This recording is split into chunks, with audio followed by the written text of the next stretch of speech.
Laudato Si, vous avez entendu ce mot. Ces jours ici, nous entendons parler de cette encyclique, Laudato Si, qui est l'encyclique du pape François sur la sauvegarde de notre maison commune.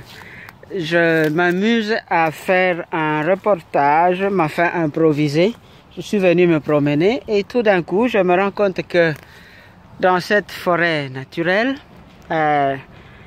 devenue en fait les lieux de détente, de temps de famille, pour marcher, pour courir, pour faire du cyclisme, il y a une main humaine, non pas simplement pour couper, ce qu'on peut couper pour entretenir, mais c'est aussi pour planter. Et donc je vois que les arbustes qui ont besoin d'être conservés sont protégés tout en bas.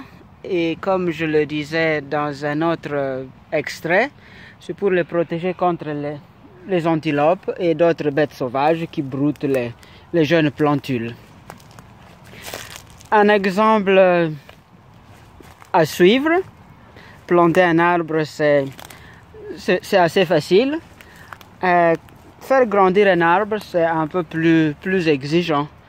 Ça demande donc de faire le suivi, de visiter, de se rendre compte de ce qui est détruit, se réjouir de ce qui, voilà, un bel arbre, de ce qui grandit correctement et ne jamais se fatiguer. Voilà, si nous pouvons chanter un cantique à la création, ça serait dans ce genre de contexte pour louer le bon Dieu qui a... I'm doing a kind of documentary. Qui nous a donné d'habiter la terre. Et comme dit un compagnon, un ami, hein, Pierre Loata, habiter la terre dignement. Et quand je vois que les arbres sont alignés, je me dis, forêt naturelle, oui, mais en fait, la plupart des arbres que nous voyons ici, les conifères, ont été plantés. Et c'est comme ça que vous pouvez les voir si bien alignés. Et donc je disais qu'ils sont plantés très serrés parce que cela leur permet alors d'avoir une allure droite et d'atteindre jusqu'à 25-30 mètres parfois de hauteur. Et au fur et à mesure que les arbres vieillissent, il y en a qui repoussent, mais pour qu'ils grandissent, il faut du temps, parce qu'il y a beaucoup d'ombre, et tous ne sont pas forcément des amis de l'ombre.